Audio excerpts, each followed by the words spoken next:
అందరికీ నమస్కారం. నా పేరు ఎంబీఎల్ నరసింహమూర్తి.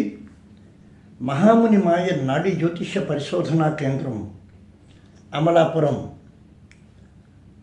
శ్రీ గురుభ్యో నమః. ముందుగా శ్రీ మహాగణాధిపతి నమః. గురువులందరికీ, పంచాంగకర్తలందరికీ, అలాగే పెద్దలందరికీ తిథివార నక్షత్ర యోగ కరణములకు పవిత్రమైనటువంటి మనం చేయబోయేటువంటి కార్యక్రమాలన్నింటికీ ఆ భగవంతుడు ఆయురారోగ్యాలు ఇవ్వాలని ప్రార్థించుకుంటూ, నాడీ జ్యోతిష పరిశోధనా కేంద్రం నుంచి కొంతకాలం నుంచి కొద్దిగా ఇంటర్వెల్ తీసుకుని తదుపరి లెసన్లు మీకు రీసెర్చ్ ద్వారా తెలియజేసుకుంటున్నాం. ఈరోజు తిథివార నక్షత్ర యోగ కరణాలు మీకు అన్ని పంచాంగంలో తెలియజేసుకుంటున్నారు. యూట్యూబ్ ఛానల్స్లో పెద్దలందరూ తెలియజేస్తున్నారు. పంచాంగం డైలీ కూడా చూడడం వల్ల, తెలుసుకోవడం వల్ల మంచి విషయాలు, సైంటిఫిక్ విషయాలని మీ అందరూ నేర్చుకోవడం ద్వారా మనం చక్కటి జీవితాన్ని గడుపుకోవచ్చు. ప్రస్తుతానికి ఒక్కసారి గోచారాన్ని మనం పరిశీలిస్తే, ముందుగా వృషభ రాశి యందు మేషం ఖాళీగా ఉంది. వృషభ రాశి యందు ఈ రోజునే చంద్రుడు, గురుడు, శుక్రుడు లయమై ఉన్నారు. కర్కాటక రాశి యందు బుధుడు ఉన్నారు. మఖ నక్షత్రమైనటువంటి సింహరాశి యందు రవికేతువులు లయమై ఉన్నారు. కన్యారాశి యందు కుజుడు, కుంభరాశి యందు రాహువు, మీనరాశి యందు శని లయమై ఉన్నారు. ప్రస్తుత గోచారం ఈరోజు చంద్రుడు ఆరుద్ర నక్షత్రంలో ప్రవేశించడం జరిగింది. ఇది గోచారం తెలియజేసుకుంటున్నాం.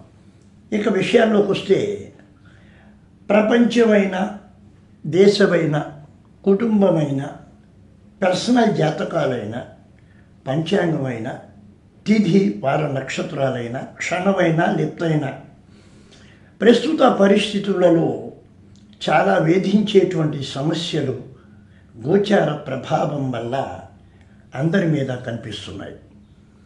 ఎందుకు ఇట్లా జరుగుతోంది అన్నది అన్ని విభాగాలలో టెక్నాలజీ మీద మనమందరం కూడా ఆధారపడి నడుస్తుంది జీవితం అందరిది కూడా. టెక్నాలజీలో అభివృద్ధిని ఎప్పటికప్పుడు అప్డేట్ అయ్యి మనం మార్చుకోవడం వల్ల అన్ని రంగాలలో, వైద్య రంగం కావచ్చు, సైన్స్ రంగం కావచ్చు, వ్యాపార రంగం కావచ్చు, సాఫ్ట్వేర్ రంగం కావచ్చు, ఇంకా అన్ని రంగాలలో మనం ఆర్టిఫిషియల్ ఇంటెలిజెన్స్ అనేటువంటిది ఒక రకంగా అందరినీ భయపెడుతున్నటువంటి విషయం. దీనిని మనం ఏ రకంగా మనం అవగాహన చేసుకోవాలి, తెలుసుకోవాలి. అదే జ్యోతిష్య రంగం ముహూర్త భాగాలలో వాటి కూడా ఏమీ లేదు. లాజిక్ ద్వారా ఏ పని చేస్తే ఎంత లాభం ఉంటుంది, ఎంత నష్టం ఉంటుంది, దానివల్ల మనకు ఉపయోగం ఏమిటి, అభివృద్ధి ఏ రకంగా ఉంటుంది, మన కెరియర్ ఇంతేనా, మనం ఏనా మార్చుకోవాలా, వైద్య రంగం, అన్ని రంగాలలో. కాబట్టి యువతరంలో మార్పులు కనిపిస్తున్నాయి. జ్యోతిష్యంలో మార్పులు ఎప్పటికప్పుడు అప్డేట్ అవుతూ ఉండాలి. ఎవ్రీ 5 ఏళ్ళకు ఒకసారి, 10 ఏళ్ళకు ఒకసారి టెక్నాలజీ మారిపోతుంటుంది. దానిని మనం అప్డేట్ అయితే అన్ని మంచి మంచి ఫలితాలు పొందగలుగుతామని చెప్పి తెలియజేసుకుంటూ, ఈ రోజుని మనం జ్యోతిష్యం మీకు అందరికీ నాడీ జ్యోతిష్యం ద్వారా తెలియజేయడం జరిగింది. వాటి లక్షణాలన్నీ కూడా మీకు చెప్పడం జరిగింది. నేను రీసెర్చ్లో, నేను చేస్తున్నటువంటి కృషిలో నాకు సహకరిస్తున్నటువంటి మహాపండితులందరికీ, ముఖ్యంగా పంచాంగకర్తలందరికీ, శ్రీనివాస్ గార్గే గారికి, గుర్తి పట్టాభి గారికి, చిన్న పూర్ణయ్య గారు, పెద్ద పూర్ణయ్య గారు, ప్రసాద్ సిద్ధాంతి గారికి, వీరందరికీ కూడా ఒక్కసారి ధన్యవాదాలు తెలియజేసుకుంటూ మనము లెసన్లోకి ప్రవేశిద్దాం. ఇప్పుడు కొన్ని నక్షత్రాలు అగ్ని నక్షత్రాలని, కొన్ని రాసులు అగ్ని రాసులని, జలరాశులని, వాయుతత్వ రాశులు, ఆకాశతత్వ రాశులు అని చెప్పి తెలియజేసుకోవడం గతంలో కూడా మీకు అందరూ చెప్తుంటారు, అది వింటూ ఉండొచ్చు మనం. ఇప్పుడు మేష లగ్నమునకు మేషరాశి, మేష లగ్నంలో ఉండేటువంటి నక్షత్రాలు అశ్విని, భరణి, కృత్తిక. అలాగే జల నక్షత్రములు, జలరాశులు అయినటువంటిది కర్కాటక రాశి. ఈ కర్కాటక రాశి యందు లయమైనటువంటి నక్షత్రాలు పునర్వసు, పుష్యమి, ఆదిశేషుడైన ఆశ్లేష సర్పమండలాలకి ముఖ్యమైనటువంటి స్టేయింగ్ పొజిషన్ కలిగిన ప్రాంతం ఆశ్లేష నక్షత్ర మండలమైన ఆదిశేషుడు ఉన్నటువంటి కర్కాటక రాశి. చాలా జాగ్రత్తగా గుర్తుపెట్టుకోండి. తర్వాత వృశ్చిక రాశి. వృశ్చిక రాశిలో ఉండేటువంటిది అది జలరాశి.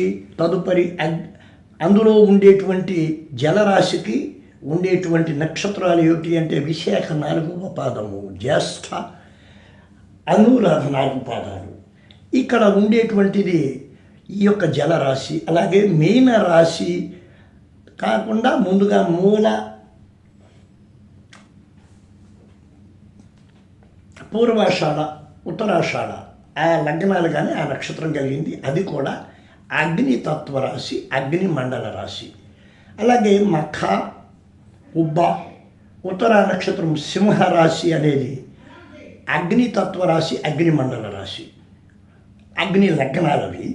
అలాగే మీనరాశి జలరాశిలో ఉండే నక్షత్రాలు పూర్వభద్ర, ఉత్తరాభద్ర, రేవతి. ఈ నక్షత్రాలు మీరు చాలా జాగ్రత్తగా గుర్తుపెట్టుకోండి. ఇక్కడ మనం గుర్తుపెట్టుకునేటువంటి విషయాలు తదుపరి లెసన్లో చాలా ఉపయుక్తమైనటువంటి జాతకంలో, ఇండివిజువల్ జాతకంలో, ఇండివిజువల్ లగ్నాలలో, ఇండివిజువల్ నక్షత్రాలలో ఈ స్థానాలలో ఏ ఏ గ్రహాలు ఉంటే ఫలితాలు ఏ రకంగా ఉంటాయి అన్న విషయాన్ని ఆర్టిఫిషియల్ ఇంటెలిజెన్స్ మన మైండ్ తోటి, స్పెషల్ లుక్స్ తోటి, స్పెషల్ ఈవెంట్స్, స్పెషల్ ఎఫెక్ట్స్ తోటి మనము దానిని అబ్జర్వ్ చేసే సిస్టమ్ని మీకు సులువైన మార్గంలో తెలియజేయడానికి ప్రయత్నం చేస్తాను. ఈరోజు తారీఖు 18వ తారీఖు ఆగస్టు నెల 2025. ఇది శ్రావణ మాసం. శ్రావణ మాసంలో ఇప్పటికి 8 నెలలు కంప్లీట్ అయిపోయింది 2025. రాబోయేటువంటి ఇక 4 నెలలు ఈ 2025 సంవత్సరం వెళ్ళిపోతుంది.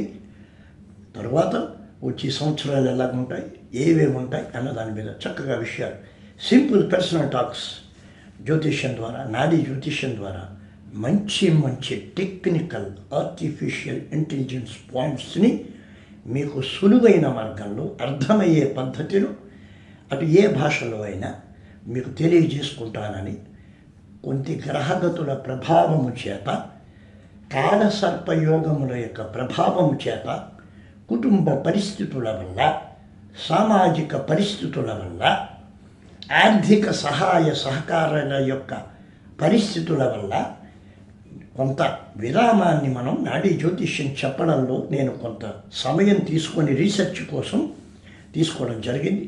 తదుపరి లెసన్లో మీకు చక్కటి విషయాలు తెలియజేసుకుంటాను. సర్వే జన సుఖినో భవంతు. ఎంవిఎల్ఎన్ మూర్తి, నాడీ జ్యోతిష్య పరిశోధనా కేంద్రం, మహాముని కేంద్రం, అమలాపురం. నమస్కారాలు అందరికీ.